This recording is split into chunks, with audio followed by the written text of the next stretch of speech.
payments during his tenure. The political fight heats up as Prime Minister John Briceño and opposition leader Tracy Canton trade accusations over corruption and conduct in office. In Fresh Pond, families say they have waited nearly 10 years for running water and are tired of being left behind. And a CARICOM leadership dispute heads to the Caribbean Court of Justice as Trinidad and Tobago challenges the reappointment process for Secretary General Dr. Carla Barnett. These stories and more are coming up in 60 seconds. Stay with us. News 5 starts now.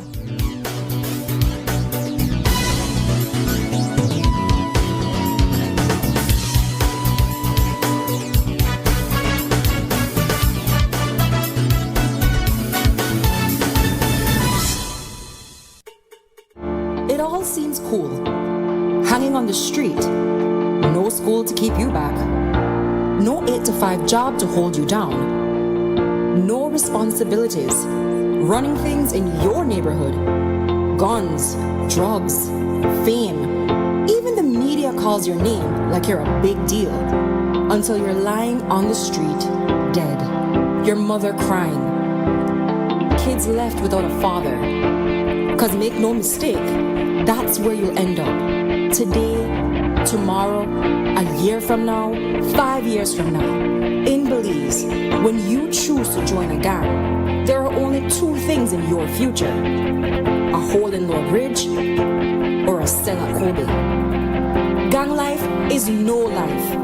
Choose to live free and live right. A message from the Ministry of Home Affairs and the Violence Prevention and Enforcement Unit.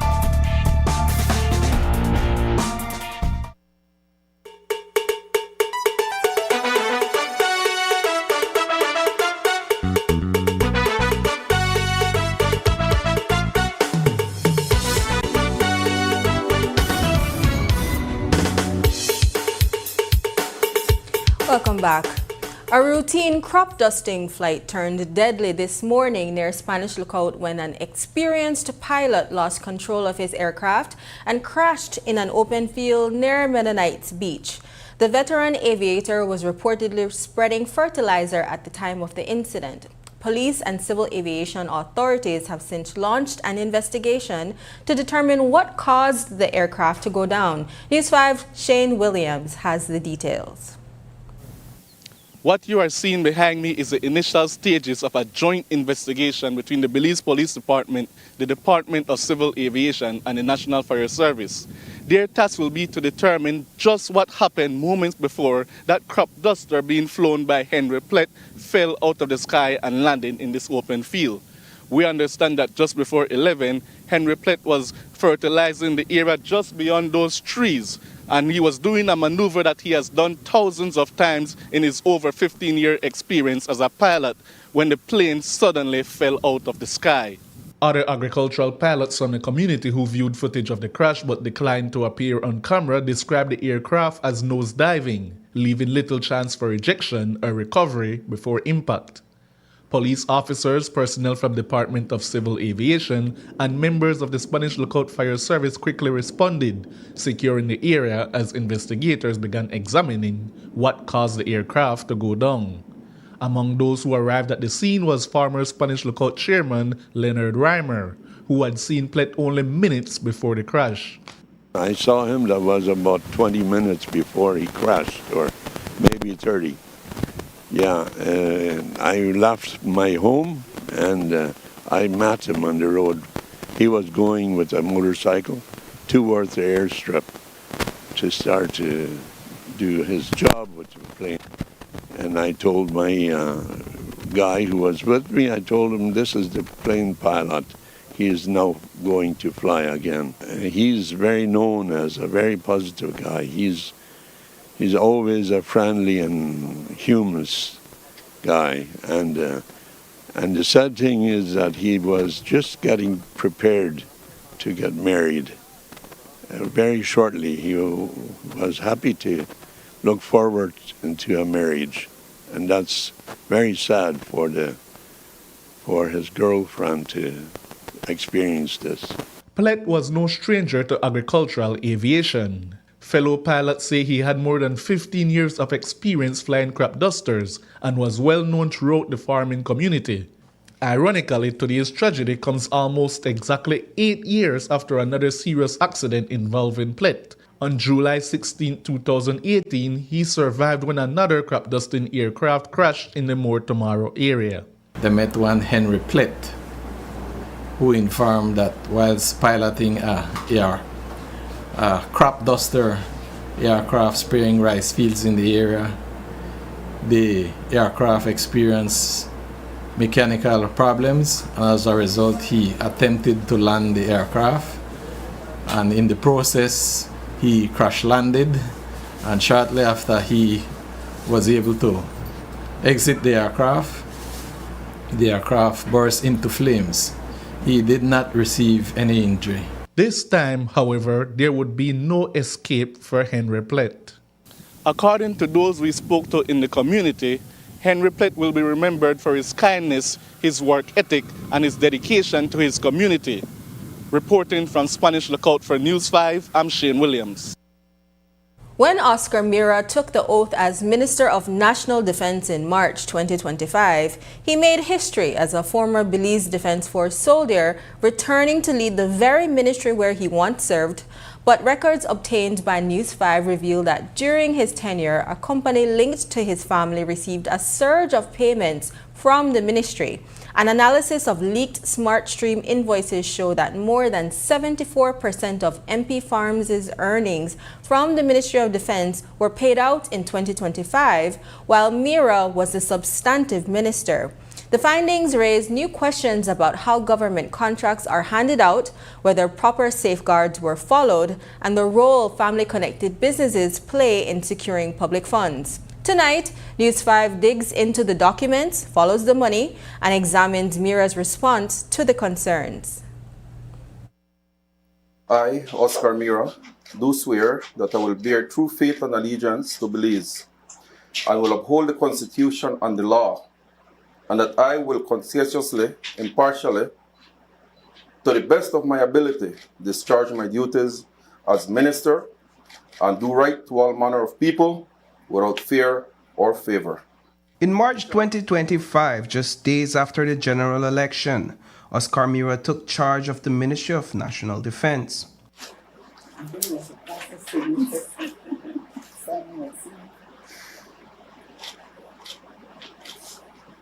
For Oscar Mira, it was a moment of pride, a former Belize Defense Force soldier rising through the ranks and eventually taking charge of the very ministry where he once served.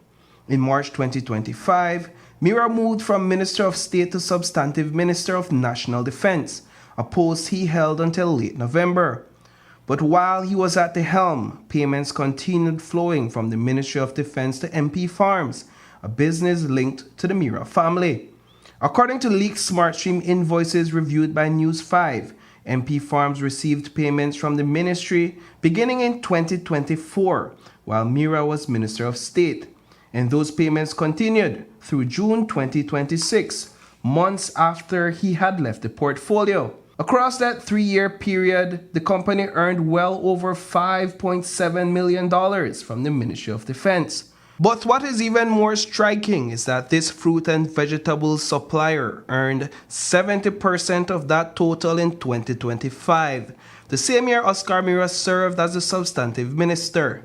$3.9 million paid out by the Ministry of Defense to MP Farms in 2025, based on News 5's analysis of the leaked invoices. These concerns are not new. Back in January 2024, when questions surfaced about alleged hustling inside the Ministry of Defense's procurement process, Minister Henry Charles Usher responded this way. I don't know about the aspect of hustling happening, but I certainly, you asked whether this has come over the cabinet, it has, in terms of making sure that the BDF is properly resourced, meaning all the resources that they need to carry out their work, including, of course, food and rationing. But I can't say that there have been any allegations of corruption coming forward on this issue, but we continue to monitor it. Similar questions were raised in January 2026. Here is how Mira, who had recently been moved to the Ministry of Home Affairs at the time, responded. And have any of your relatives ever been contracted for these supplies? Yes, they have in the past. They had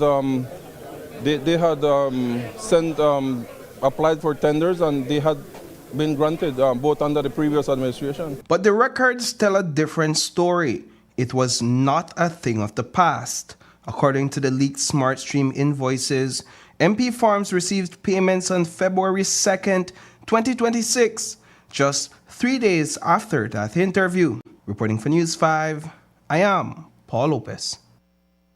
Tonight, a former senior officer of the Belize Defense Force is asking a pointed question. If millions of dollars are being spent on supplies for the Ministry of National Defense, why aren't soldiers on the ground seeing the full benefit? Retired Major Lloyd Jones, who left the BDF years ago as a high-ranking officer, says he still follows the affairs of the force closely. In a recent Facebook post, Jones expressed deep disappointment over what has unfolded inside the ministry. He says he expected better, especially because Oscar Mira, Florencio Marin, and CEO Dario Tapia all wore the uniform and all received training at the Royal Military Academy Sandhurst. For Jones, that military background should have meant stronger leadership, better accountability, and real improvements for the men and women serving on the front line. So that is where the frustration came from. We had three former military officers. They're all graduates of the Royal Military Academy, as myself. And I know that at Sandhurst, even though we're young officers, you learn very early on the important role you play when you assume leadership of troops. And that is their priority, their safety, their well-being must remain your central focus if you expect them to follow you to battle. So that is where my frustration came from. The issue is that because of what we're seeing now, it tells me that not much concern was placed on the troops. You see, it is the ministry's role to provide the wherewithal for the defense force. And in this case, what we're seeing appears to be some equipment, how those were procured, and rations, right? We call it rations, but the food supply. And if you speak with soldiers, they will tell you that what they are seeing on the news in terms of the quantum, the millions of dollars being spent, somehow that is not being translated on their plates. So somewhere along the line, we're losing value, right? And so the soldiers can't be, occasionally you see somebody would leak a photo or so on, but it is most unfair to the soldier that he is assigned a particular quota, and because of the system, by the time it reaches him, it does not reflect what the claim has been spent on the supply. For retired Major Lloyd Jones, the issue goes beyond invoices, contracts, and supplies. It goes to the core of what every Belize Defense Force officer is taught to protect: integrity. Jones says that through the eyes of a soldier, a leader's integrity should never be open to question. In his view, that standard should be even higher for former BDF officers who later move into political leadership. He argues that Oscar Mira, Florencio Marin, and CEO Dario Tapia, all highly trained former officers, should have done everything possible to avoid even the appearance of compromised integrity. As a military officer, one of the principal value that you have to hold central is integrity. Your integrity must be unquestioned because soldiers see things. So you as an officer, I was an officer, I learned a lot of things that were going wrong from soldiers because they are the ones who do the guard duty. They mind the gate at night when everybody is sleeping. They are doing the patrol, so they know who is going to the ration stores. They also go to pick up the rations, so they know that you order 10 sacks, but they only pick up 5. The soldiers know these things. And if they see this kind of behavior, this lack of integrity, they lose their respect for you as an officer. So integrity is central. We lead by example. I recall one day I was a young officer and General Garcia, we were having a conversation about leadership and what it means. And he said, I'll teach you a lesson. Every soldier passing by, he called him. Said, who is this officer? Everybody saluting. Major Jones, sir. Next one, Jones, sir. And then he would ask me, what's the name of that soldier? And I wouldn't know some of their names because I didn't command them, right? You're talking a couple thousand people, but every single one know who I was. And that is what he said. When you are in leadership position, they see you. So what you do is important. And that is the essence of this. We see Florencio Marin. We see Oscar Mira. We saw General Tapia.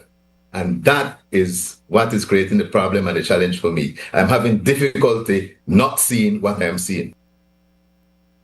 Jones is not speaking as a political outsider. He is a member of the People's United Party and once carried the party's banner as a candidate in Belize Rural North. So where does that leave him today as he publicly criticizes former and current PUP figures tied to the Ministry of Defense? Jones says party loyalty does not erase his concerns about leadership, accountability, and the image of the Belize Defense Force.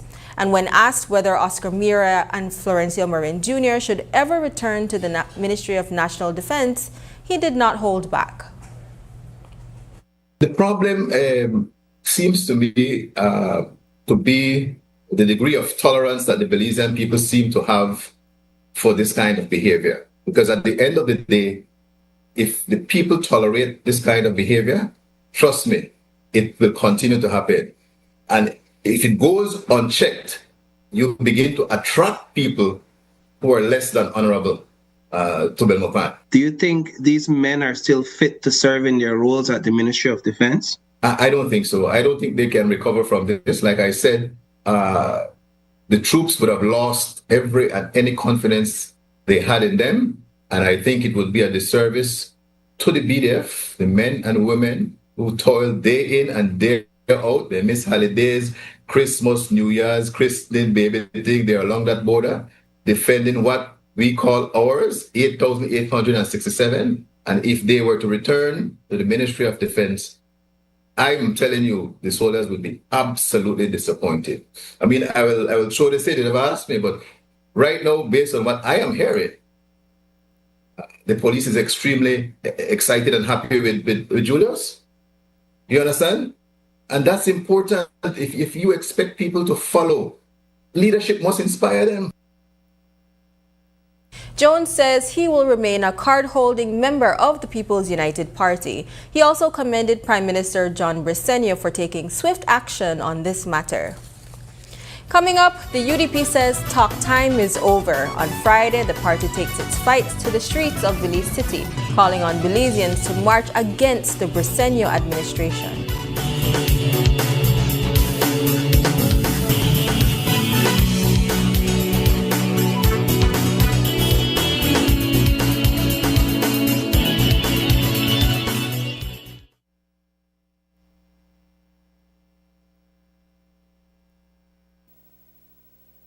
Hello, friends. I'm Dr. Bob Roberts with another 60-second sermon from God's Word. Jesus says in John 8:12, I am the light of the world. He that followeth me shall not walk in darkness, but shall have the light of life. It is said that when the famed O. Henry was on his deathbed, that he turned to the maid attending him in a darkened room and said, raise up the shades. I do not want to go home in the dark. As man faces death, he need not fear going home in the dark. When Jesus died for our sins on the cross of Calvary, he raised the shade up. No longer do we have to walk in darkness. Jesus said in John that if men walk in darkness, it is because their deeds are evil. Jesus says, I am the light of the world. He that followeth me shall not walk in darkness, but shall have the light of life. Don't leave earth without him. He has raised the shade up, and you don't have to go home in the dark. Trust him today for forgiveness, and let him turn the light on in your life. Today's 60-second sermon has been presented by Christian Foundations of Faith in cooperation with the Baptist churches in your area.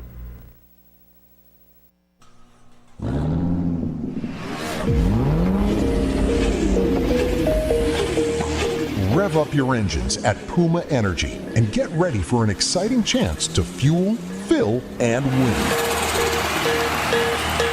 For every $30 purchase on fuel, a liter of lubricant, or $10 at Super 7, get a ticket to win one of 20 fuel prizes of $1,000. And here's the thrill. Fill up with premium Clean Tech Pro and double your chances of winning. Don't miss out on this incredible opportunity. Head to Puma Energy and Super 7 today for your chance to fuel, fill, and win.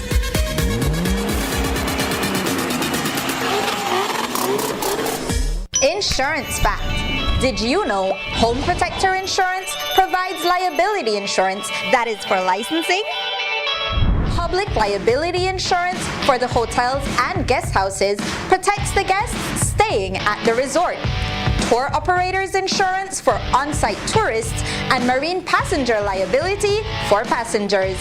You take care of your guests, we'll take care of you. Visit any Home Protector Insurance office near you to learn more.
After an incredible round of auditions, 12 lucky contestants have been selected to compete in KTV The Remix Season 8.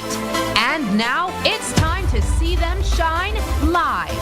Join us at the Bliss Center for the Performing Arts on Tuesday, July 7th at 8 p.m. and cheer on your favorite contestant as they battle it out on stage. Tickets are available now at Greater Belize Media's office on Coney Drive and 88 Shopping Center on Central American Boulevard.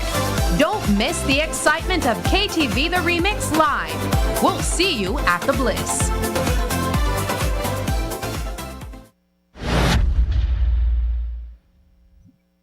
Every day, the demand on your business get higher. More productivity, better equipment, and reliable support to keep up with a fast-moving world. At Cellular World Business Solutions, we're ready to help you boost performance across every operation. Don't let outdated technology hold you back. With our certified and supported solutions, your business stays ahead. We supply office equipment, printers, inks, and toners, software licenses, IT system assembly as your Dell Platinum and Cisco partner, appliances, and custom orders tailored to your needs. From startups to large enterprises and renowned institutions, we serve every corner of the country because no industry can afford to fall behind on technology. Let's take your business to the next level. Contact us today at 610-2494. Cellular World Business Solutions, your reliable partner in business success.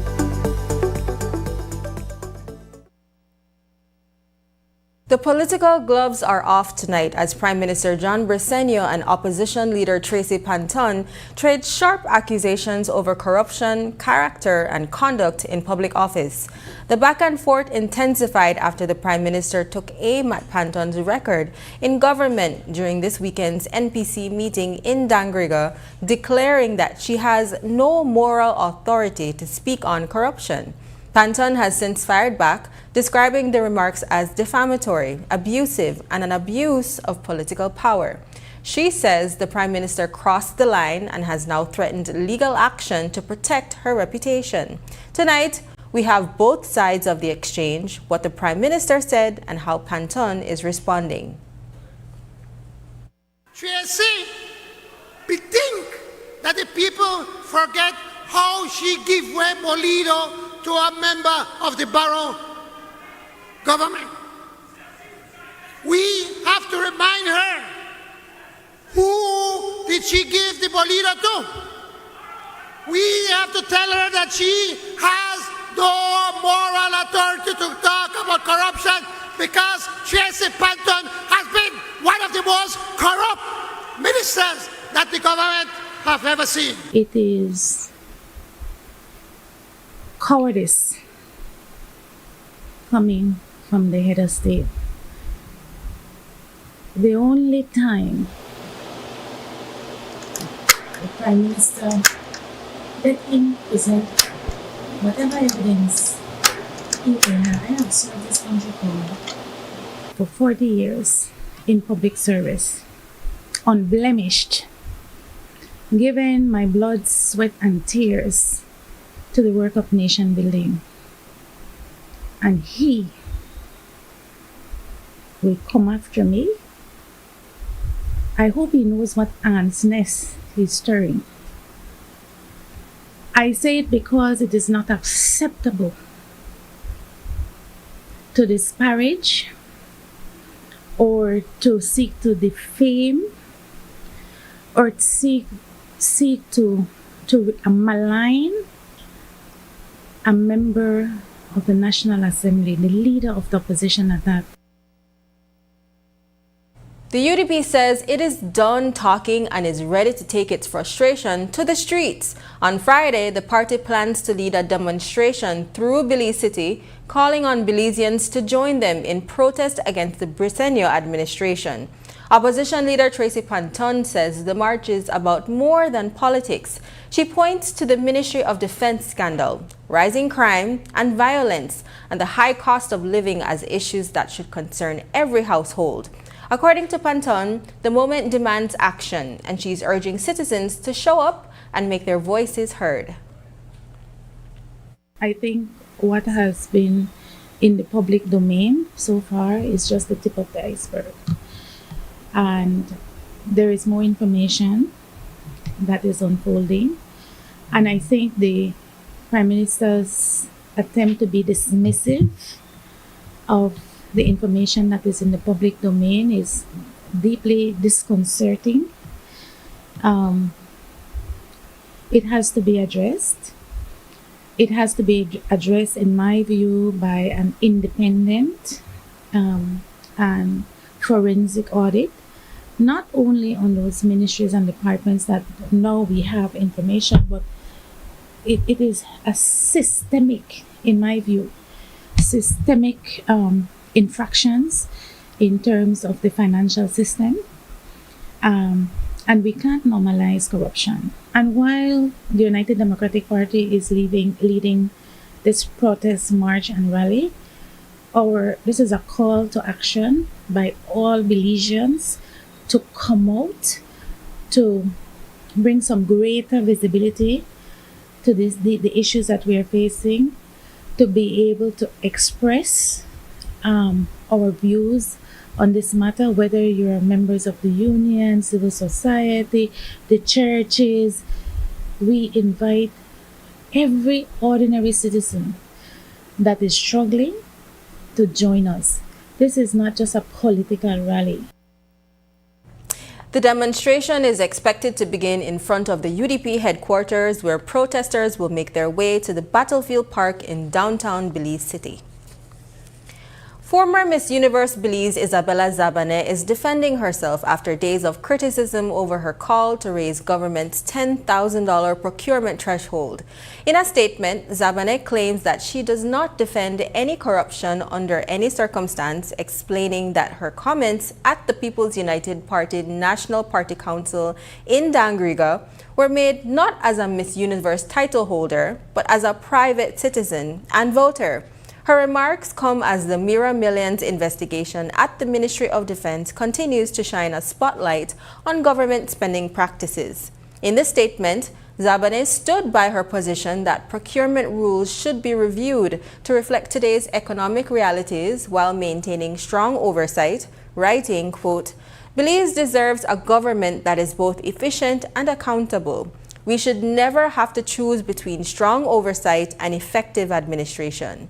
Good governance is not about sacrificing one for the other, it's about designing systems that achieve both," end quote. Following the backlash, supporters within the PUP's United Women's Group have rallied behind her, calling the public outrage malicious.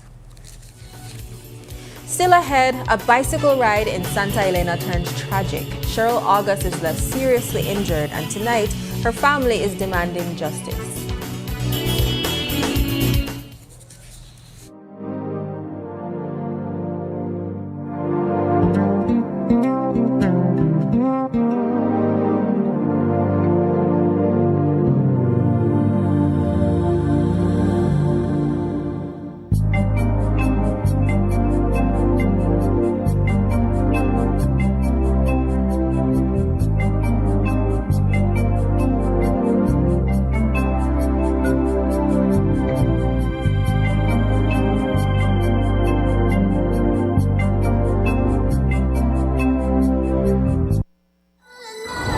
Updated your information recently?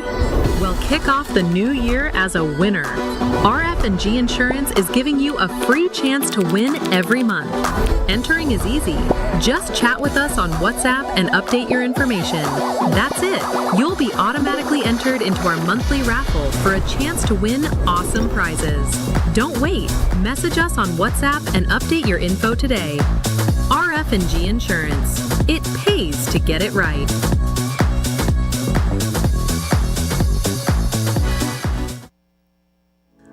Are you looking for financing on equipment, machinery, vehicles, parts, or tools for you or your business?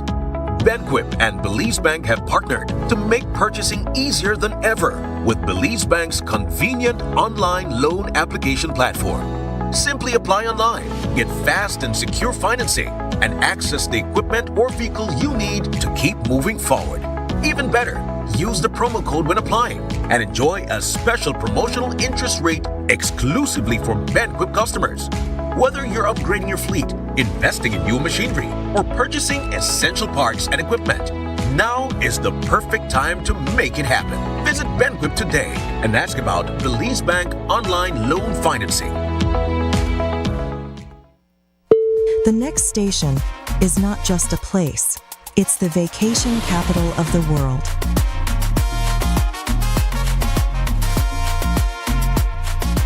Mexican Caribbean, the vacation capital.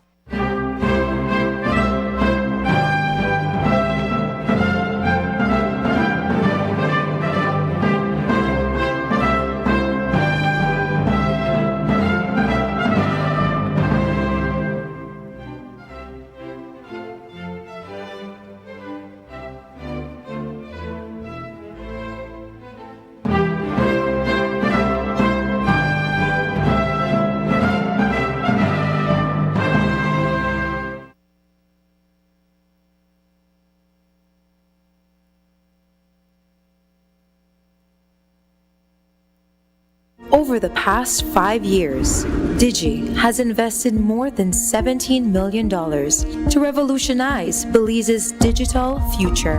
Our advanced 4G LTE network and expanded fiber infrastructure have empowered vital road arteries, connected the farthest valleys and fertile farmlands, linked the bustling cities to the remote keys, and brought cutting-edge connectivity to schools, businesses, healthcare centers, and tourist destinations.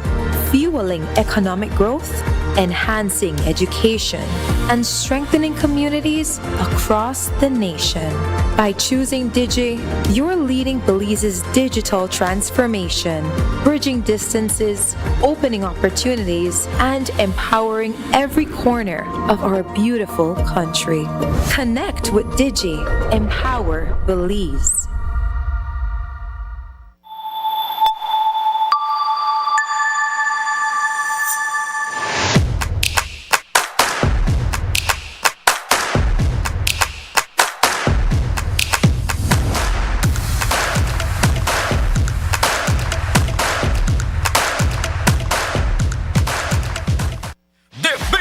Football event in the world is finally here, and Smart is giving you the chance to play and win. Before every match starts, predict who will win. The more predictions you make, the more chances you have to win. Get 1 point towards your total when you guess the winning team. Predict the exact score and earn up to 4 points. The top scorer at the conclusion of the World Cup wins the grand prize of $2,500 in cash. That's not all. Players get a chance to win weekly prizes. Plus, our quarter-final winner gets a watch party package. Play directly in the Smart app for just 50 cents per entry. Prediction starts June 1st to July 18, 2026. Don't just watch the World Cup. Play along and win with Smart.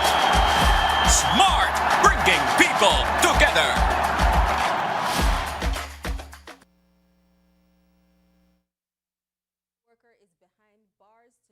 After police accused him of possessing a motorcycle stolen from the home of a man who was killed just days earlier. 29-year-old Frank Young was arraigned in Belize City on a charge of handling stolen goods and remanded to the Belize Central Prison until October 6th after being denied bail. The charge stems from a reported burglary at the home of the late Shane Shatapi Vargas, who was murdered on July 3rd. According to police, Vargas' sister, Judith Westby, secured the house after his death and later discovered that a brand new red Lifan motorcycle had been stolen. Westby told investigators that a neighbor alerted her after seeing Young riding the motorcycle. When she checked the property, she reportedly found signs of a break-in and realized the motorcycle was missing. Police say she later confronted Young after spotting him riding into the yard on the bike and recovered it. Investigators say Westby positively identified the motorcycle and provided a receipt matching its serial number. During his arraignment, Young initially pleaded guilty, telling the court he was only handling the motorcycle and had not stolen it. However, after learning a guilty plea would likely result in jail time, he changed his plea to not guilty. Despite the change, the court denied bail, noting that additional burglary charges could follow. Young was remanded to prison until his next court appearance in October. A man who survived a late-night shooting on Mud Street has now helped police put one of his alleged attackers behind bars. 22-year-old Oscar Irvin Gongwez, an undertaker from Curl Thompson Street, was arraigned on Monday in Belize City Magistrates Court for attempted murder, dangerous harm, and use of deadly means of harm. Police say the charges stem from a May 22nd attack in the Jane Usher Boulevard area where 20-year-old Alonzo Nigel Myers was shot while closing the gate at his home.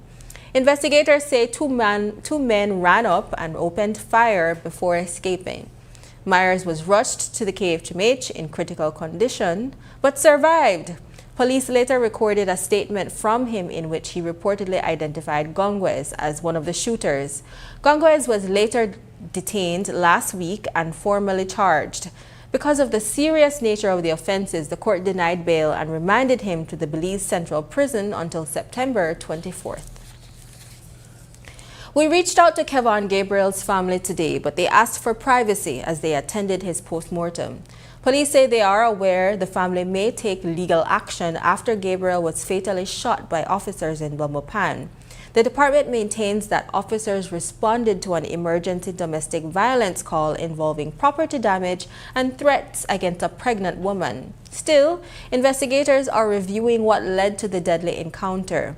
Assistant Superintendent Stacey Smith says police have offered condolences and respect the family's right to seek justice, while acknowledging the shooting has left deep trauma on all sides. The circumstance of the unfortunate passing of the Mr. Gabriel, for which the department certainly wishes to convey its sincere condolences, as well as the ministry, unfolded when officers on duty at the Belmopan Police Formation responded to an emergency call from a 25-year-old female who stated that Mr. Gabriel had entered her residence and damaged a number of items and threatened her. Has the department put out anything to the family, or are you guys prepared that they may want to take legal action against the department? Well, certainly that is their right. And as I stated in this briefing that I'm giving, the department is sincerely expressing its condolences for the passing. And certainly the family, if it has not happened as yet, I cannot go on record to say that has happened, would be contacted, because certainly the circumstance is not one that was desired. And the police officers were responding. I believe it's a traumatic situation for each and everyone involved, because I was also made to understand that the female is with child for Mr. Gabriel. So for the police officers, for the family of Mr. Gabriel, as well as the women and the children who were also there witnessing this. We reached out to the police press officer for an official report on this incident, but were informed none was available to disseminate as yet. A simple ride through Santa Elena ended in tragedy for 55-year-old Cheryl August, and now her family is demanding justice. August, a devoted Jehovah's Witness who often used her bicycle to attend worship and visit fellow members, was struck in the Hillview area on Friday night and left with serious head injuries. While she now faces a long recovery, her family says they are struggling with frustration after learning the driver was released on police bail. Her daughter, Celine Baird, says the crash has turned their lives upside down and they want accountability. She's doing okay. She's still in a lot of pain. She has a lot of abrasion to her head and body, bruises. So far, she has not had any broken bones, thanks be to God. But we did a CT CAT scan. That is okay as well. However, she had a fracture in the gland in her nose.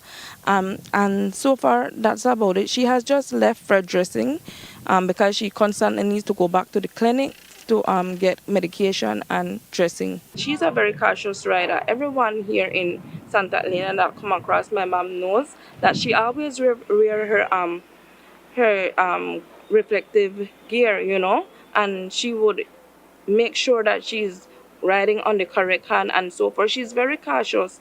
And so that is the thing, Shane, that we as the family is wondering, how can you not see a reflective gear? As far as everyone knows, the vehicle, it was a head-on. My mom was coming out and she was going in. So it's either one thing, you were not focused, or maybe you were under the influence. The thing is, she left the scene, Shane. She did not stop and render aid.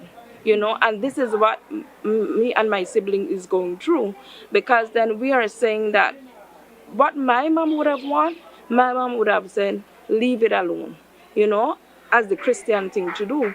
But as her children, we are looking at it as, you didn't even stop.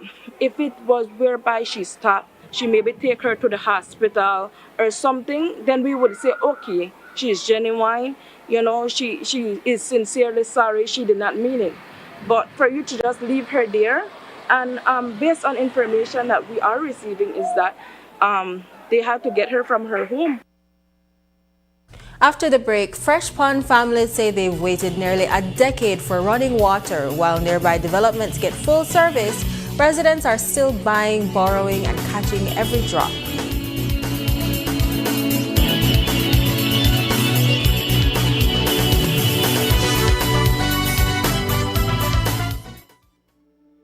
Belize assumes the presidency pro tempore of the Central American Integration System, CICA. Over the next 6 months, Belize's presidency will focus on strengthening the region's integration agenda, with priority placed on cooperation in energy, climate change, migration, and security. A strong and effective regional integration is the foundation upon which a better future for all Central Americans must be built. Before our grid reached across Belize, it was built by generations of Belizeans committed to connecting communities and powering progress. Through the hands, the dedication, and the vision of our people, the grid grew with Belize. A nation built through strength and resilience, and a network built pole by pole. Today, that responsibility continues, strengthened by every hand that follows. Each generation building on the last and carrying forward a shared responsibility, serving communities, powering schools, hospitals, businesses, and homes, supporting a nation that continues to grow. Belize Electricity Limited, built to serve, serving Belize.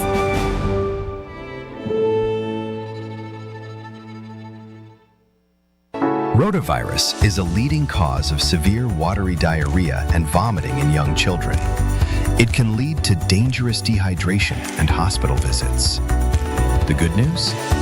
The rotavirus vaccine is now available countrywide. It is given in drops at 2, 4, and 6 months of age. Protect your child. Visit your nearest health clinic today.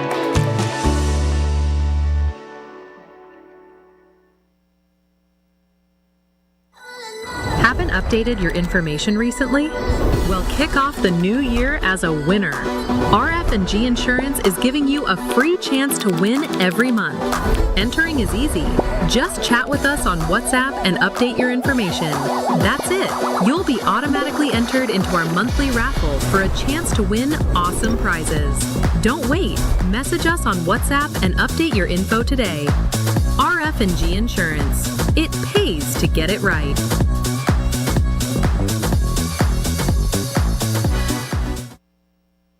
The next station is not just a place, it's the vacation capital of the world, Mexican Caribbean. Do you know why we are the capital of vacations? Because no other place on earth brings together so many ways to vacation in one single destination. Every vacation imaginable. Mexican Caribbean, the vacation capital.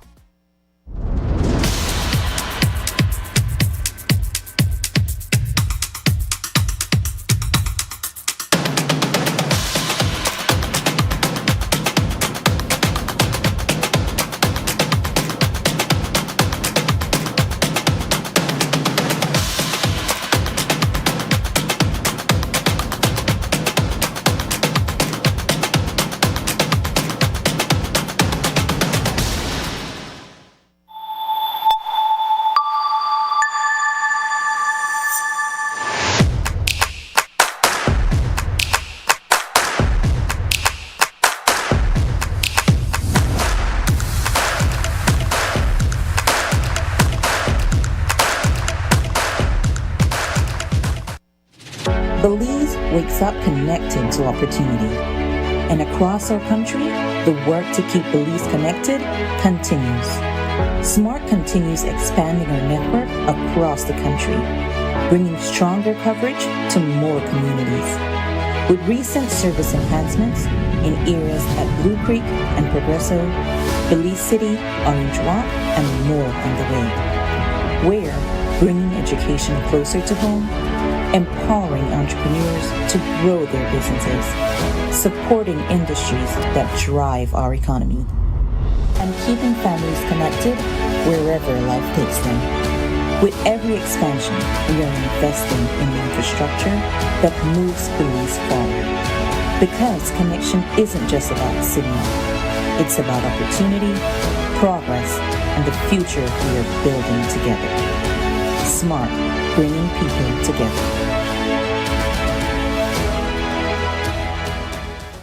After an incredible round of auditions, 12 lucky contestants have been selected to compete in KTV The Remix Season 8. And now it's time to see them shine live. Join us at the Bliss Center for the Performing Arts on Tuesday, July 7th at 8 p.m. and cheer on your favorite contestant as they battle it out on stage. Tickets are available now at Greater Belize Media's office on Coney Drive and 88 Shopping Center on Central American Boulevard.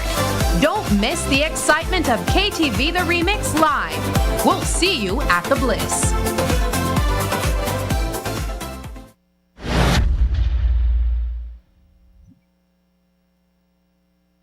While most Belizeans turn on a tap without a second thought, dozens of families in Fresh Pond Borough Boom are still wondering when water will finally reach their homes. For nearly 10 years, residents say they have been forced to depend on rainwater, buy water by the gallon, or borrow from neighbors just to meet their daily needs.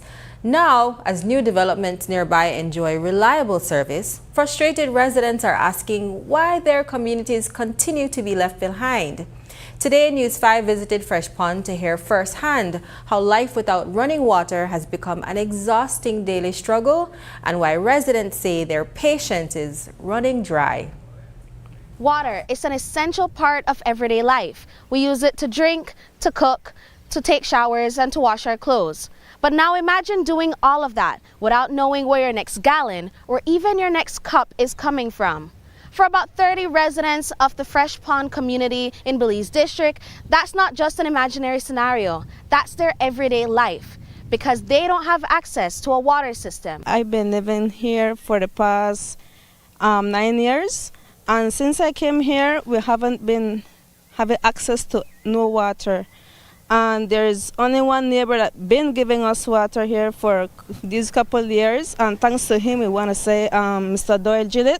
He's the one that's been giving us the big hand here to everyone, but there are few families here that been coming to live and build here, but they go because of the same situation. We don't have any water, so we are asking if we can have a water system back here. While rural communities across Belize benefit from new water projects, Fresh Pond residents say they continue to fall through the cracks. Families have spent years without running water, caught between agencies that have yet to bring a solution. With a potable water system estimated to cost more than $600,000. As I've spoken to the CEO, I know some of the board members, but they're prioritizing based on where the money will be best returned. And they can continue to expand on an annual basis. So I continue to lobby with them because, of course, I know the people of Fresh Pond want it, but which is why I recently triggered the new assessment from BWS, considering the additional households that have been added and people that are living in the area. Residents say they can't afford to wait any longer. One community member described the daily struggle. I believe it's out of the community. Only probably certain neighbors have access to water. And yes, it is really difficult because only time when we have rain do we have enough water, and that we need to buy water for them to put on the tanks for us. So yes, it's actually becomes difficult during the summer when it's really hot because we don't really have enough water and so on. Residents say that they have been in discussions with the village council, government representatives, and BWSL for years, and had even been promised that the system would be in place by December 2023. Since then, the matter has seen little progress.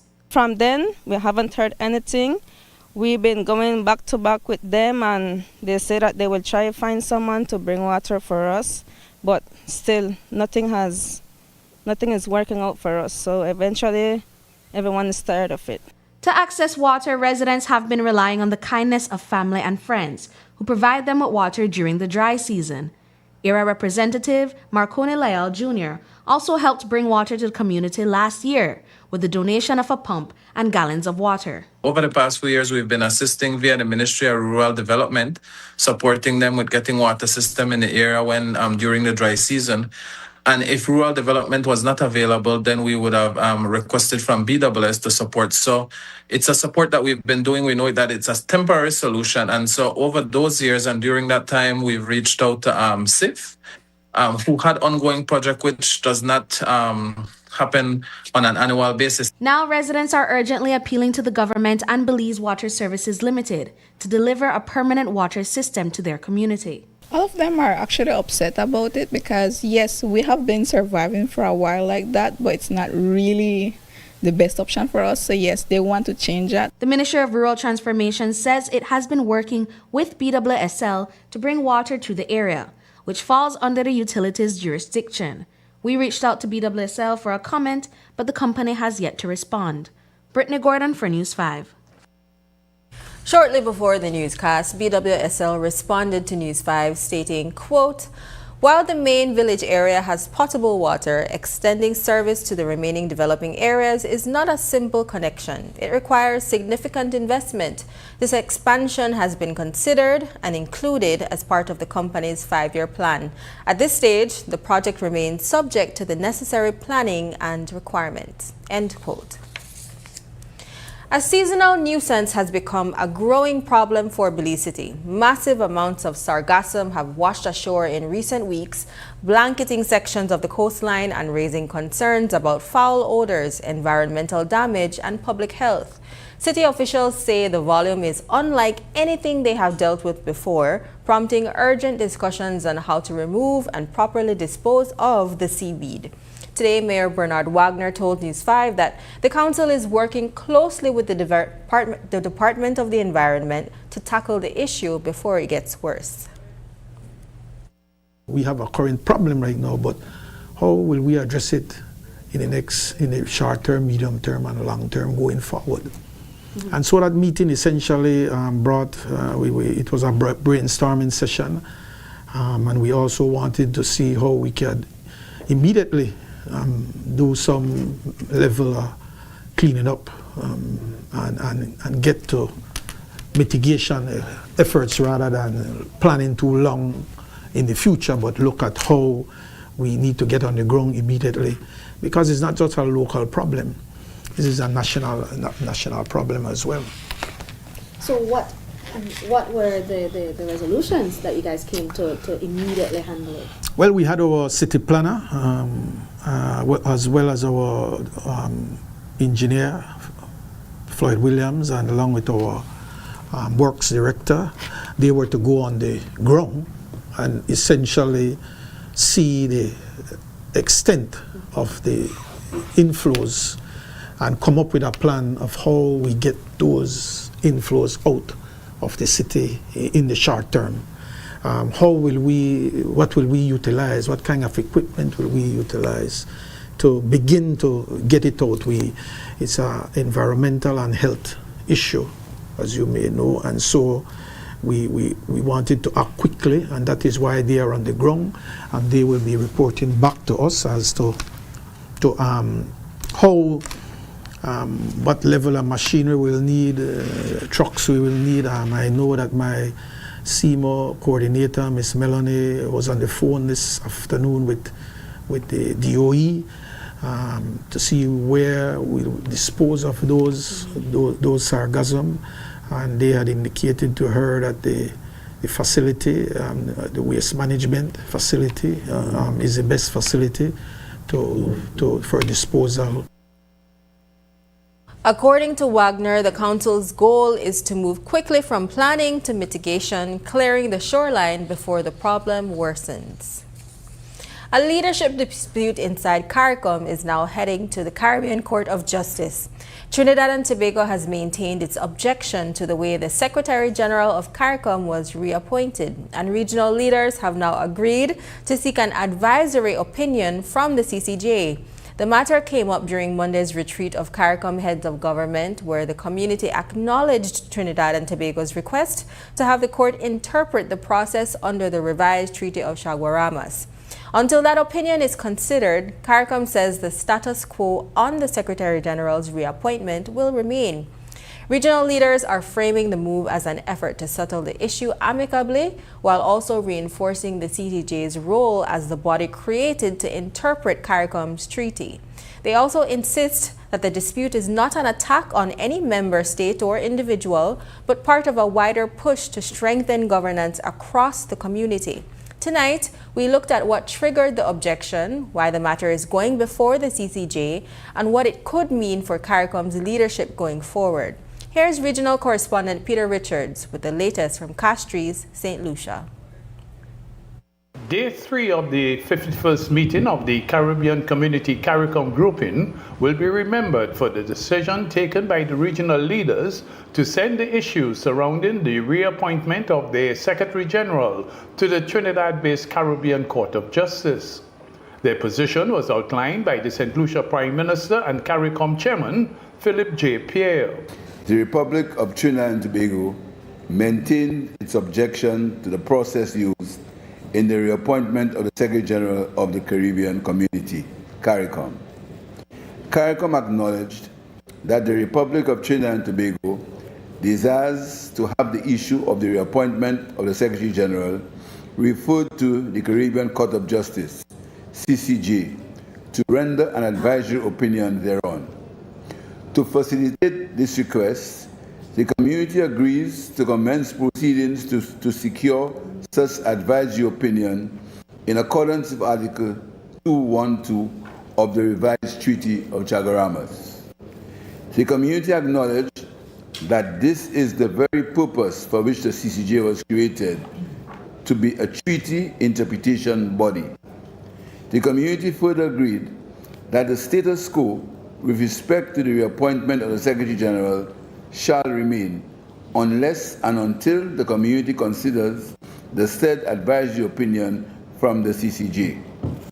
The community agreed that this way forward allows for this matter to be resolved in an amicable manner without prejudice to the ability of the community to conduct its affairs. The heads further underscored that this process does not impinge the integrity of any member, state, or individual, but rather it reflects the community's collective commitment to continuous institutional improvement with the highest standards of good governance.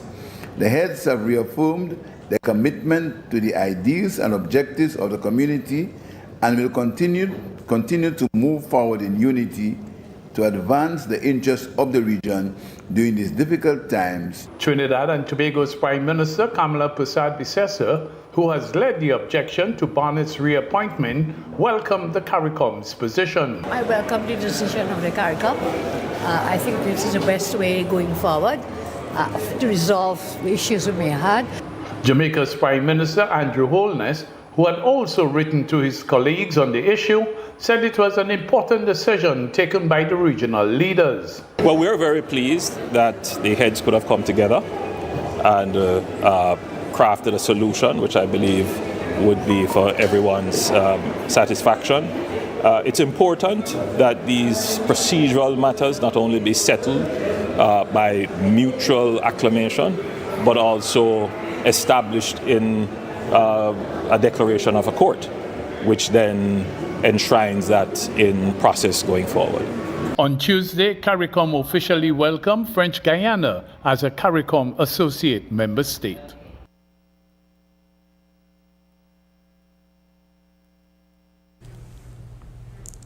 And we also heard from Chief Executive Officer in the Ministry of Foreign Affairs, Oscar Arnold, who is attending the CARICOM Heads of Government meeting in St. Lucia.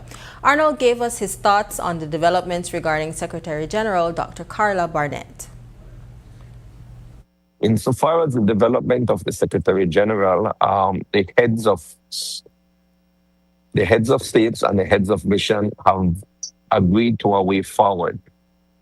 Trinidad and Tobago, as you would know already, were making objections on the process that was used for the reappointment of Secretary General Barnett. And so they were opposing it, and leading up to the meeting, there were quite a bit of suspicion that it would be disruptive to the meetings.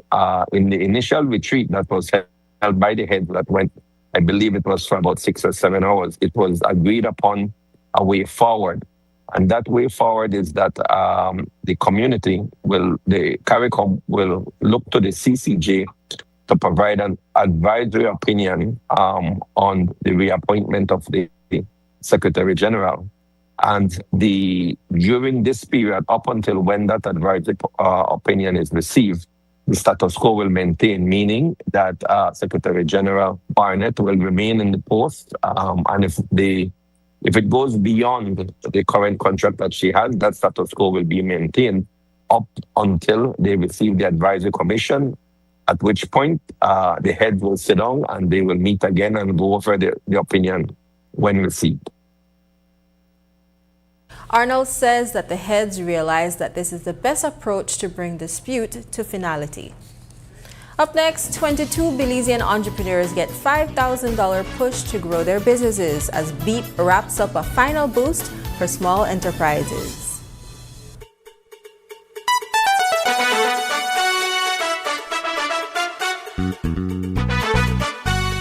Fascinated with gemstones. It's all about taking nature's beauty and creating something uniquely beautiful.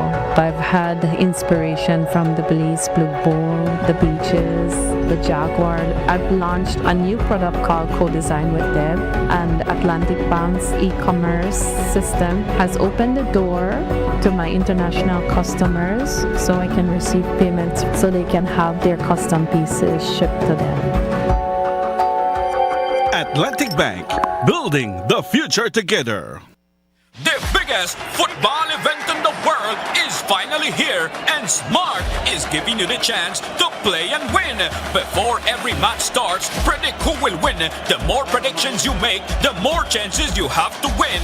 Get 1 point towards your total when you guess the winning team. Predict the exact score and earn up to 4 points. The top scorer at the conclusion of the World Cup wins the grand prize of $2,500 in cash. That's not all. Players get a chance to win weekly prizes. Plus, our quarter-final winner gets a watch party package. Play directly in the Smart app for just 50 cents per entry. Prediction starts June 1st to July 18, 2026. Don't just watch the World Cup. Play along and win with Smart. Smart, bringing people together.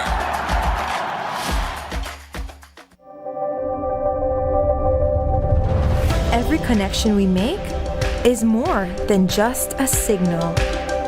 It's a student unlocking a future through digital education. A young mind daring to dream bigger. Our culture shared with the world in real time.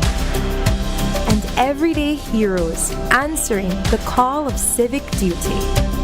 When we connect with Digi, we empower Belize.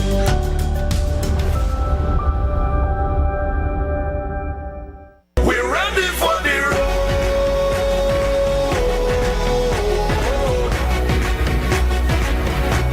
We're ready for the road.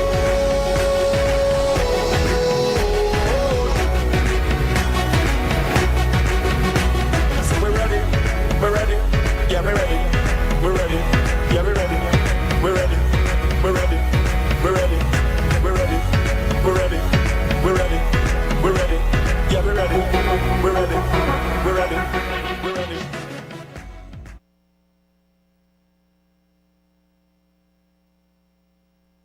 Belize is growing, and as our nation grows, so does the demand for electricity and new energy solutions.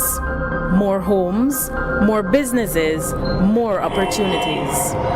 BEL continues to strengthen the system that supports this growth, reinforcing infrastructure and solidifying capacity, preparing for what's ahead, ensuring reliable service for homes, for businesses, and for communities across Belize. Keeping the lights on every single day. Belize Electricity Limited, prepared for growth, prepared for Belize. 22 Belizean entrepreneurs are getting a major boost to their small businesses after receiving $5,000 grants during the final cohort ceremony of the Belize Enterprise Empowerment Project known as BEEP. The event, hosted this morning by Beltrade in partnership with the CARICOM Development Fund, provided seed capital to help maturing enterprises scale up across the country. The recipients represent a diverse range of industries from agriculture and food processing to tourism, creative services, and digital marketing. We had 127 applicants And then, of course, a big part of it is that your application had to actually be completed.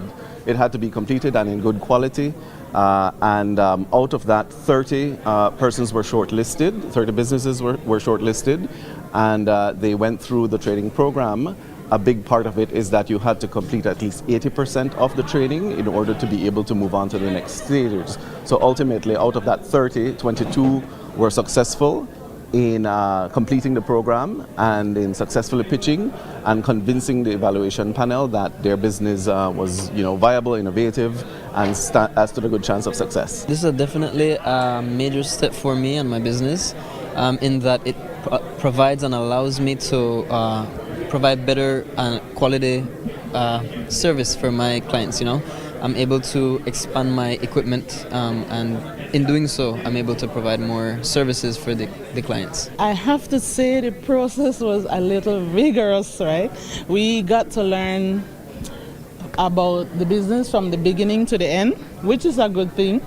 And one thing I could say that each of us know now how to manage and how the steps it will take for us to have a prosperous business.